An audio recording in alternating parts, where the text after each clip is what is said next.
கோதுமை ரவை சக்கரை பொங்கலுக்கு இது சின்ன டம்ளரில் 1 டம்ளர் கோதுமை ரவை எடுத்துக்கிறேன்.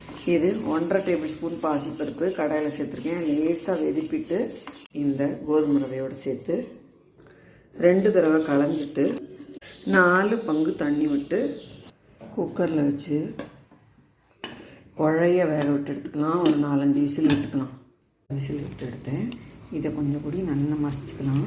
1க்கு 3 பங்கு வெல்லம் சேர்த்துருக்கேன். இப்போ கரைஞ்சதை வடிகட்டிக்கிறேன். இல்லை பச்சை வெல்லம் வாசனை போக கொதித்து இந்த மாதிரி வெட்டியாச்சு. இப்போது வேக வச்சுருக்கிற இந்த கோதுமை ரவை பயத்தம் பருப்பை இதில் சேர்த்துடுறேன்.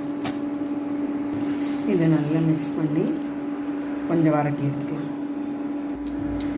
ஜோராக வரணும் எடுத்துக்கலாம். ஏலக்காய் பொடி, ஒரு பிஞ்சு பச்சை கற்பூரம் சேர்த்து நல்லா மிக்ஸ் பண்ணிவிட்டு நெய்யில் முந்திரி பருப்பு சேர்த்து நிறையவே நெய் விட்ட மாதிரி இருக்கும்.